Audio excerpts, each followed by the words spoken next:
Bonjour, bienvenue au Salon international de l'agriculture sur le plateau de Cap sur la pêche française.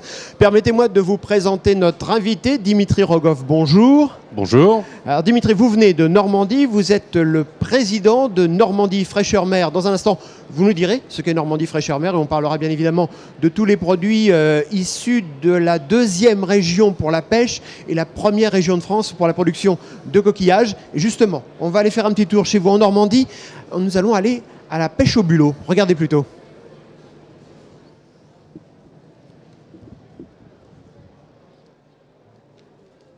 Cap sur Blainville, petite commune du Calvados.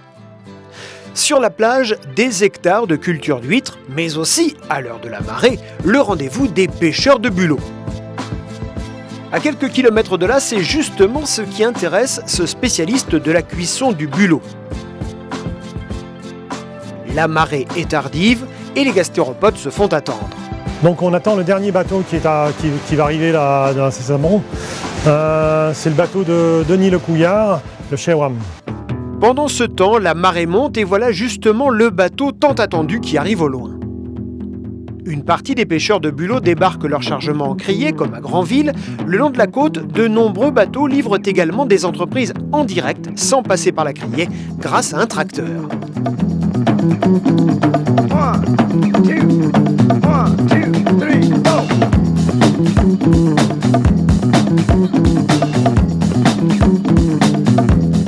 Le capitaine du bateau reste à son poste car la manœuvre est délicate.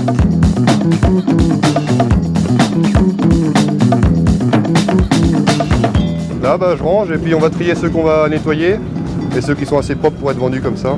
Et ceux qui sont un peu parasites, qui sont parasités comme ça, on les nettoie avant de les mettre chez le marailleur pour avoir un produit propre.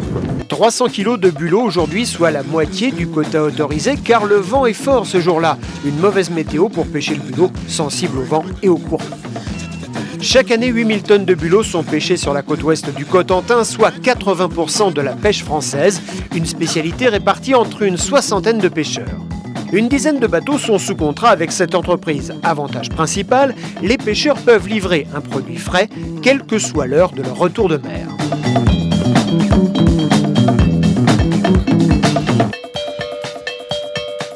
Et voilà, il arrive. Bon, on va réceptionner le produit et regarder sa qualité et valider le lot. Vous avez combien d'irelles?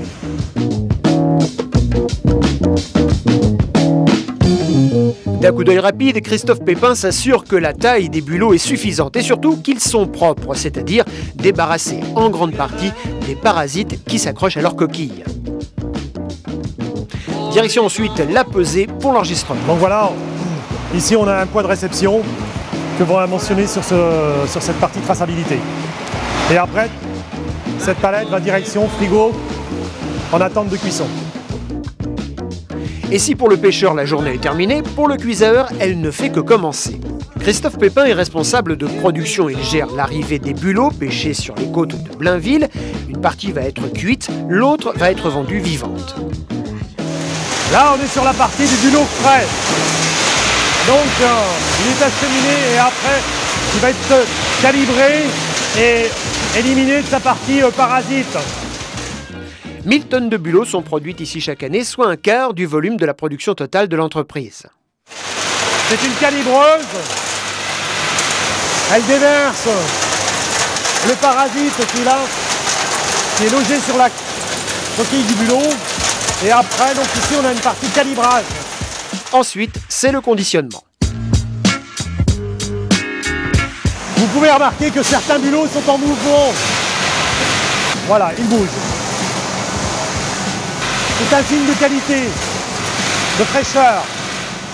Une fois emballés, les bulots se retrouvent le lendemain matin sur les étals des poissonneries et des grandes surfaces.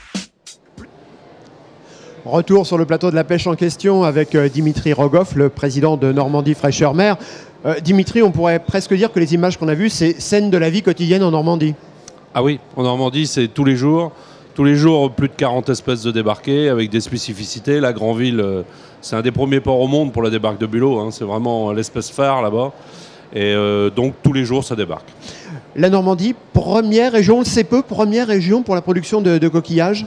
Oui, et une grande diversité de coquillages. Hein. Ça va d'où à où? Là on a vu les bulots, mais il n'y a pas que ça.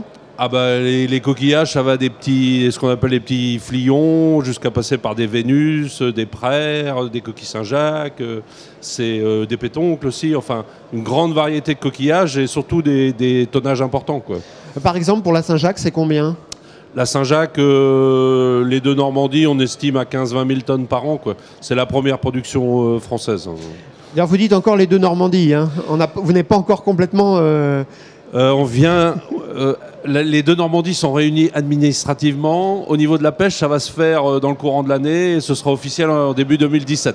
Donc c'est en cours, en négociation. Il y a encore des vraies différences entre pêcheurs bas-normands, pêcheurs haut-normands?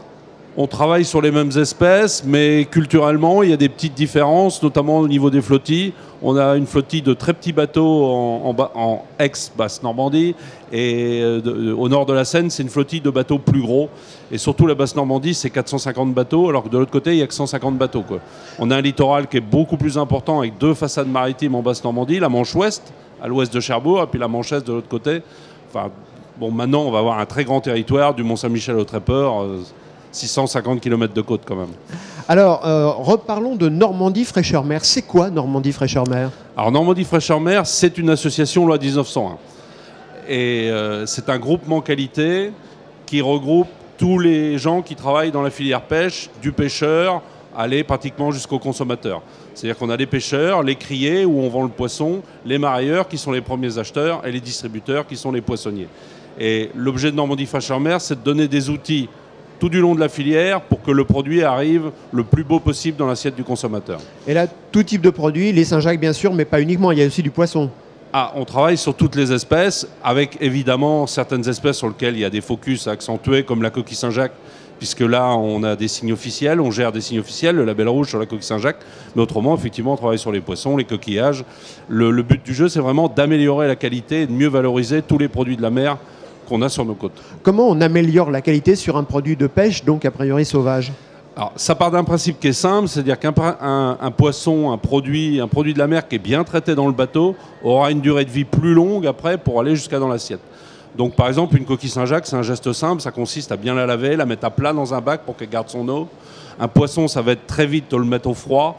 Il y a des techniques pour faire en sorte que les produits restent d'une haute qualité. Et ça représente des contraintes supplémentaires pour les pêcheurs, notamment à bord des bateaux? Non. Ça représente surtout une plus-value au moment de la vente et ça représente la fierté de travailler un beau produit, ce qui est quand même important. Les produits de la mer, c'est des produits sauvages. C'est la dernière nourriture sauvage qu'on peut manger et c'est quelque chose qu'il faut respecter.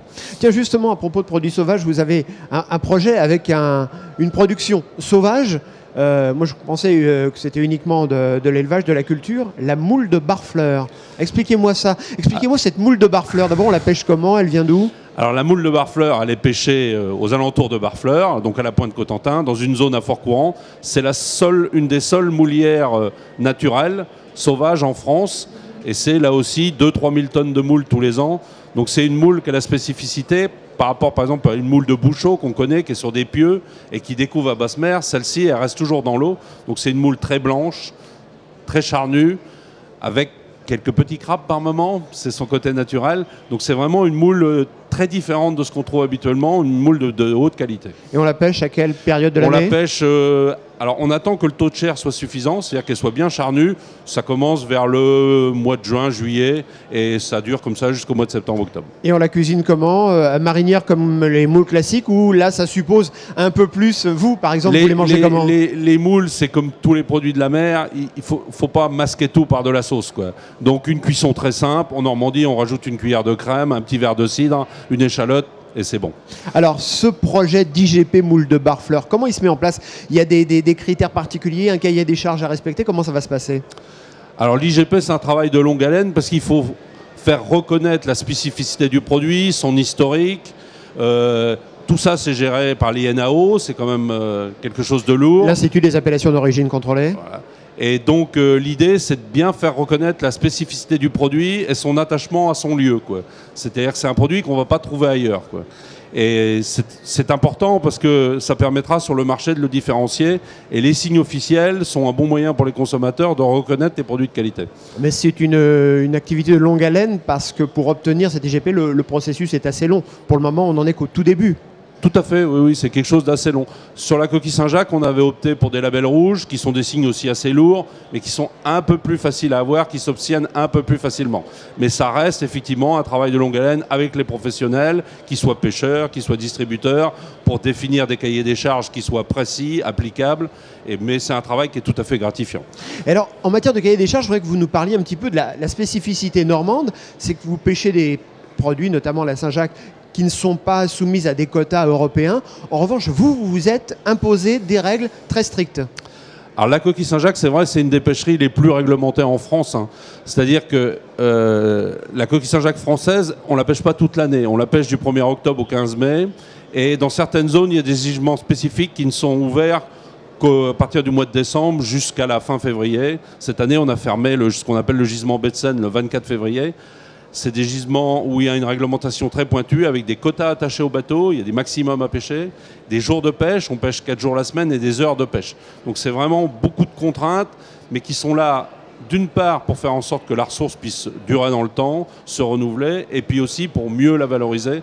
C'est-à-dire qu'on peut travailler le produit sur le marché de frais, on essaie de ne pas être en surproduction pour ne pas envoyer ça à la congélation, et donc on a toujours un produit qui est débarqué tous les jours et un approvisionnement régulier qui fait qu'on a un produit top sur toutes les étals. Un seul problème, c'est que de part et d'autre de la Manche, on n'a pas les mêmes règles. Là c'est un souci qu'on a avec nos camarades anglais. Effectivement, en face de nous, on est dans des eaux communautaires. Donc en face de nous, on a d'autres flottilles qui opèrent avec d'autres règlements. Et on travaille depuis une vingtaine d'années avec nos collègues britanniques à essayer d'harmoniser ça.